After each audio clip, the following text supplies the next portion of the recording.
Pram. Ya. Ini kan nek kados Mbah Samin niku kan kelahiran tahun 1700-an itu.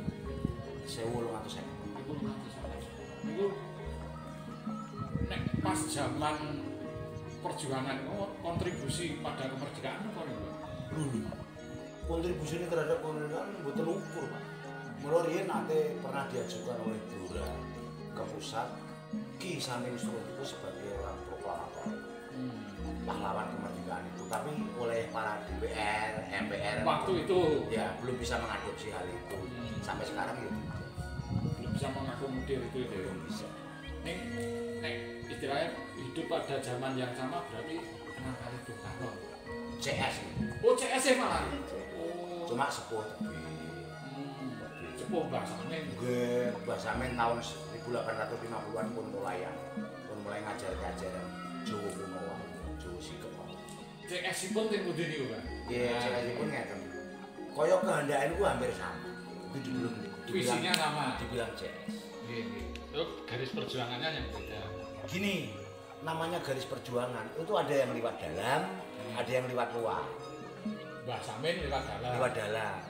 Contoh, diajak kompromi dengan Belanda nggak mau, ditanya bulet, disuruh kerja sama nggak mau. Lah Bung Karno menata strategi, membuat syarikat Garingan, syarikat rakyat untuk menolak Belanda juga. Yang perjuangan lewat luar. Tapi nek Bung Karno ada yang sifat kekerasan. Oh. Karena kalau udah bawa bambu runcing gini, ya ada Belanda ya ditunjuk kan gitu. Nek sedulur sikap nggak boleh. Itu nek teng India mungkin Mahatma Gandhi nggih. Nah, makanya gini, kalau Mbah Samin Surutiko mengatakan dulu, ayo doanya aja yang penting.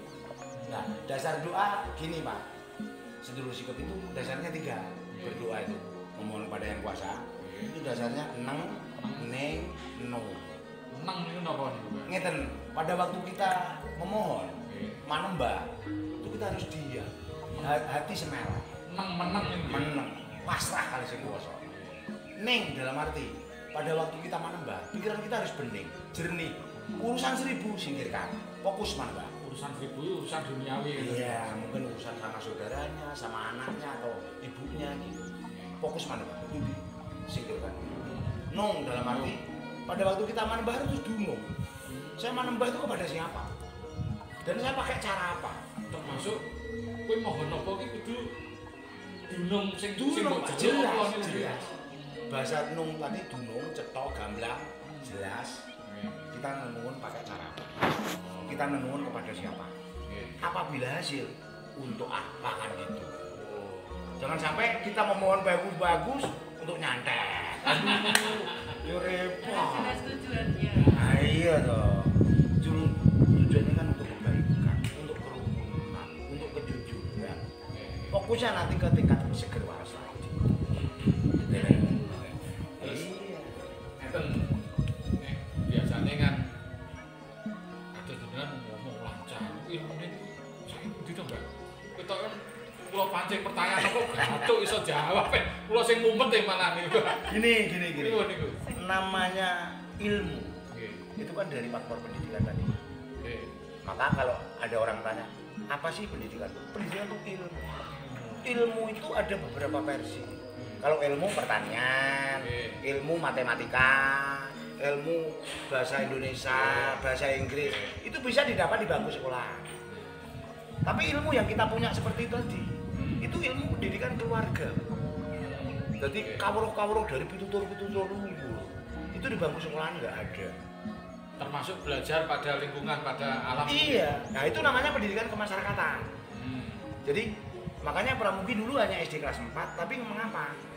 Hukum paham, psikologi paham, pendidikan di luar sekolah paham, komunikasi paham, biologi, kehutanan, sampai pariwisata, sampai antropologi. Karena saya sering ketemu dengan pejabat tinggi negara. Termasuk bahasa tubuh nggih hafal jenengan. Itu tadi. Aku ketok ini langsung ditokno gedang kok nganu kok. Gitu. Itu yang termasuk ilmu tadi. Ilmu itu pendidikan. Aneka ragam Pak. Kalau yang ilmu dagang itu kan namanya bisnis. Ada yang melalui biru itu ada biru jasa, biru teknis, ya toh. Jasa itu ada jasa angkut, jasa apa gitu, ribuan jenis. Makanya nggak usah silo. memahami itu. Kalau bisa ayolah kita cari, belajar kan gitu. Ini terus nek anu Mbah Samin itu istilahnya terakhir posisi teh pundi nggih? Terakhir pada waktu melawan Belanda itu kan dibuang di wilayah Sawalunto, Sumatera itu nggih. Padang, Sumatera Barat. Nggih. Sampai sekarang. Termasuk buyut saya 2 orang. Enggak pulang sampai sekarang. Itu Belanda yang membawa ke sana nggih. Iya. Di sana tuh dipres tuh Pak. Tuh. Membuat itu ambil batu bara. Oh, Makanya kemarin wali kota Sawalunto ke sini. Intinya pertama silaturahmi, yang kedua ingin tahu kewarasan sedulur sikap yang ada di sini. Ya intinya ingin mengucapkan terima kasih. Karena PAD di wali kota Sawalunto terbesar dulu diraih oleh karya Mbah Suwo. Mulai dari gua batu baranya sampai wisata religinya. PAD-nya bisa Pak. terus posisi Mbah Samin teng mriku. Menurut jenengan kesik kesang gitu nih. Nek teng batin niku sesuai pesene kali buyut kali Mbah kula. Sing disampaikan Bapak tiba kula tasih. Kesang nggih. Nggih, tapi niku namung dawah rahasia. Yo, kayak Tidak boleh disampaikan kepada siapa. masih bisa berkomunikasi. Suatu saat nanti akan muncul. Tanduranku kalau ijek apa ora gitu. Oh, Selalu hidup di hati ini apa kebijakan-kebijakan lokal wisdom ini ya, lokal wisdom dari Mbah Pram sangat luar biasa. Bahkan orang Jepang kesini aja matanya terbelalak, artinya ketemu Mbah Pram ini. banyak. Nah, dan konon katanya kita pernah dibilang wong Indonesia sombong itu Mbah ya sama orang Jepang ya. Iya, Nah. itu gini, teman saya yang dari Jepang itu namanya Akajaki Singamanarami, itu teman-teman petani tingkat ASEAN. Ketemu sama saya, nah, bilang gini, Pak Pram, orang Indonesia itu sombong. Sombong ini di Hati-hati kamu ngomong. Iya. Kok bisa kamu ngomong sombong? Bidang apa sih itu? Kalau sakit, kalau duitnya banyak, bawa Singapura, Cina, sampai Jerman. Padahal Pak Pram, di Indonesia itu mulai dari tanahnya, batunya, kayunya, daunnya, obat.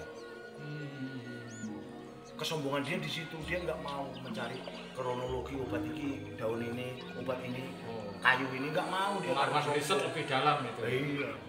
Akhirnya saya tahu, ya mana-mana. Apa Mbak Pram kalau untuk memperlancar kerja otak tadi Mbak Pram Katanya gini, Pak. pakai kemiri. Ya, kalau ingin memelihara otak itu pakai kemiri. Itu dikupas diganyang atau dikupas di jus.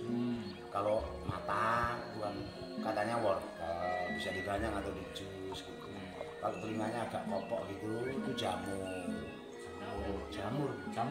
yang di kayu yang sudah gabuk terus tumbuh jamurnya. Kena hujan pada bulan Januari itu kan tumbuh, namanya jamur gigit, jamur lot, jamur kuping. Kok memperlancar pendengaran. Di olesnya kan apa Dimakan. tidak Oh, digoreng terus bagus dimakan. jadi obat Kalau jantung kan, kalau jantung pakai tomat. jadi jamu di wong Jawa kan ada kayak jadi kayak tomat jantung. Nah, untuk memelihara empedu sama sarap itu kopi. Kopi tapi Kopi yang mulus, jangan dicampur menir, beras, tidak boleh, harus kopi harus murni.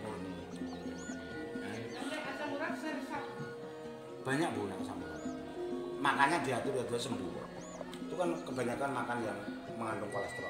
Pola makan gitu. Pola makan dia. Nih ya kan. Terus, kalau lambung kan jahe. Oh jahe malah dia. Tapi kalau sudah kena jangan pereh.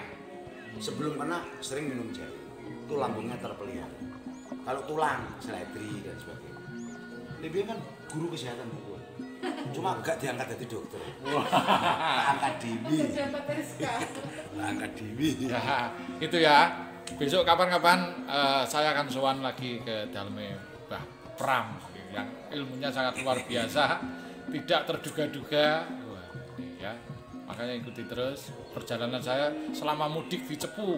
Matur nuwun Mbah Pram. Sami-sami Bapak. Bu Camat, Mbak Nuni, matur nuwun, kita ketemu lagi.